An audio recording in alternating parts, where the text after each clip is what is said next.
ऋषियों के पूछने पर किस कामना की पूर्ति के लिए कितने पार्थिव लिंगों की पूजा करनी चाहिए, इस विषय का कृपया वर्णन कीजिए। सूत जी बोले, महर्षियों, पार्थिव लिंगों की पूजा कोटि कोटि यज्ञों का फल देने वाली होती है। कलयुग में लोगों के लिए शिवलिंग पूजन जैसा श्रेष्ठ दिखाई देता है, वैसा कोई दूसरा साधन नहीं है। यह समस्त शास्त्रों का में निहित सिद्धांत है। शिवलिंग भोग और मोक्ष देने वाला होता है। लिंग 3 प्रकार के कहे गए हैं, उत्तम, मध्यम और अधम। जो 4 अंगुल ऊंचा और देखने में सुंदर हो और वेदी से युक्त हो, उस शिवलिंग को शास्त्रज्ञ महर्षियों ने उत्तम कहा है। उससे आधा मध्यम और उससे आधा अधम माना गया है। इस तरह 3 प्रकार के शिवलिंग कहे गए हैं, जो उत्तरोत्तर श्रेष्ठ है। ब्राह्मण, क्षत्रिय, वैश्य, शूद्र अथवा विलोम संकर कोई भी क्यों ना हो, वह अपने अधिकार के अनुसार वैदिक अथवा तांत्रिक मंत्र से सदा आदर पूर्वक शिवलिंग की पूजा करे। ब्राह्मणों, महर्षियों, अधिक कहने का क्या लाभ। शिवलिंग का पूजन करने में स्त्रियों का तथा अन्य लोगों का भी अधिकार होता है। द्विजों के लिए वैदिक पद्धति से ही शिवलिंग की पूजा करना श्रेष्ठ होता है, परंतु अन्य लोगों के लिए वैदिक मार्ग से पूजा करने की सम्मति नहीं है। वैदिक द्विजों को वैदिक मार्ग से ही पूजन करना चाहिए और अन्य मार्ग से नहीं। यह भगवान शिव का कथन है। दधीची और गौतम आदि के शाप से जिनका चित्त दग्ध हो गया है, उन द्विजों को वैदिक कर्म में श्रद्धा नहीं होती है। जो मनुष्य वेदों तथा स्मृति में कहे हुए सत्कर्मों की अवहेलना करके दूसरे कर्म को करने लगता है, उसका मनोरथ कभी सफल नहीं होता है। विधि पूर्वक भगवान शंकर का नैवेद्यांत पूजन करके उनकी त्रिभुवनमयी 8 मूर्तियों का भी वही पूजन करें। पृथ्वी, जल, अग्नि, वायु, आकाश, सूर्य, चंद्रमा तथा यजमान, ये भगवान शंकर की 8 मूर्तियां कही गई हैं। इन मूर्तियों के साथ साथ शर्व, भव, रुद्र, उग्र, भीम, ईश्वर, महादेव तथा पशुपति, इन नामों की भी अर्चना की गई है। तदनंतर चंदन, अक्षत और बिल्व पत्र लेकर वहां ईशान आदि क्रम से भगवान शिव के परिवार का उत्तम भक्ति भाव से पूजन करें।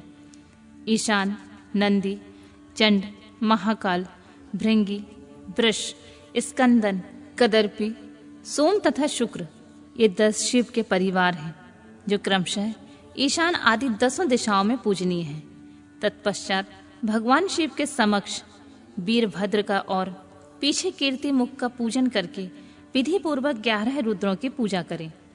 इसके बाद पंचाक्षर मंत्र का जप करके शतरुद्रीय स्तोत्र का, नाना प्रकार की स्तुति का तथा शिव पंचांग का पाठ करें।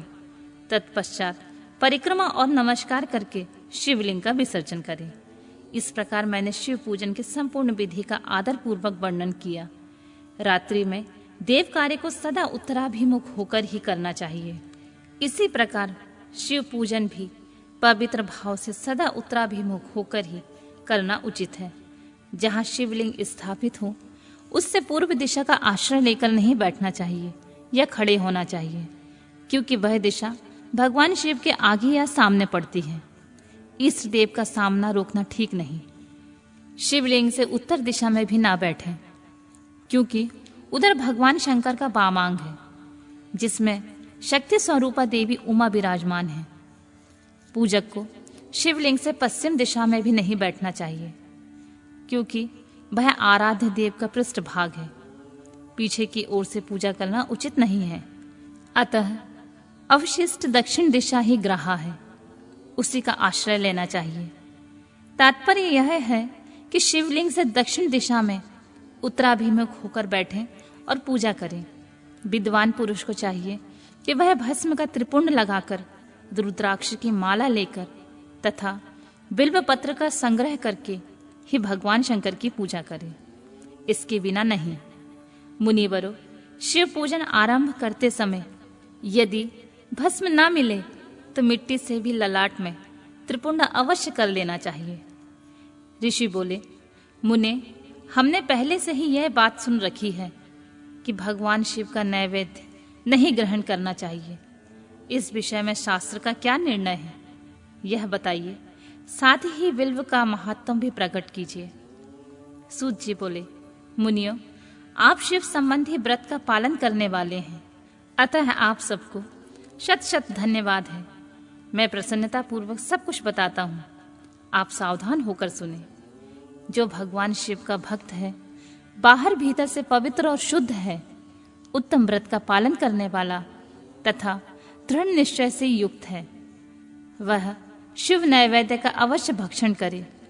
भगवान शिव का नैवेद्य आग्रहा है, इसी भावना को मन से निकाल दे। शिव के नैवेद्य को देख लेने मात्र से ही सारे पाप दूर भाग जाते हैं। उसको खा लेने पर तो करोड़ों पुण्य अपने भीतर आ जाते हैं। आए हुए शिव नैवेद्य को सिर झुकाकर प्रसन्नता के साथ ग्रहण करें और प्रयत्न करके शिव स्मरण पूर्वक उसका भक्षण करें। आए हुए शिव नैवेद्य को जो यह कहकर कि मैं इसे दूसरे समय ग्रहण करूंगा लेने में विलंब कर देता है, वह मनुष्य निश्चय ही पाप से बंध जाता है। जिसने शिव की दीक्षा ली हो, उस शिव भक्त के लिए यह नैवेद्य अवश्य भक्षणीय हो जाता है। ऐसा कहा जाता है कि शिव की दीक्षा से युक्त शिव भक्त पुरुष के लिए सभी शिवलिंगों का नैवेद्य शुभ एवं महाप्रसाद है, अतः वह उसका अवश्य भक्षण करे। परंतु जो अन्य देवताओं की दीक्षा से युक्त है और शिव भक्ति में भी मन लगाए हुए हैं, उनके लिए शिव नैवेद्य भक्षण के विषय में क्या निर्णय है, आप लोग इसे प्रेम पूर्वक सुने। ब्राह्मणों, जहां से सालग्राम शिला की उत्पत्ति हुई है, वहां के उत्पन्न लिंग में रसलिंग, पारद लिंग में पाषाण, रजत तथा सुवर्ण से निर्मित लिंग में देवताओं तथा सिद्धों द्वारा प्रतिष्ठित लिंग में केसर निर्मित लिंग में स्फटिक लिंग में रत्न निर्मित लिंग में तथा समस्त ज्योतिर्लिंगों में विराजमान भगवान शिव के नैवेद्य का भक्षण चंद्रायण व्रत के समान पुण्यजनक है। ब्रह्म हत्या करने वाला पुरुष भी यदि पवित्र होकर शिव निमाल्य का भक्षण करे, उसे धारण करे, तो उसका सारा पाप शीघ्र ही नष्ट हो जाता है। पर जहाँ चंड का अधिकार है, वहाँ जो शिव निमाल्य हो, उसे साधारण मनुष्य को नहीं खाना चाहिए। जहाँ चंड का अधिकार नहीं है, वहाँ के शिव निमाल्य का सभी को भक्ति पूर्वक भोजन करना चाहिए।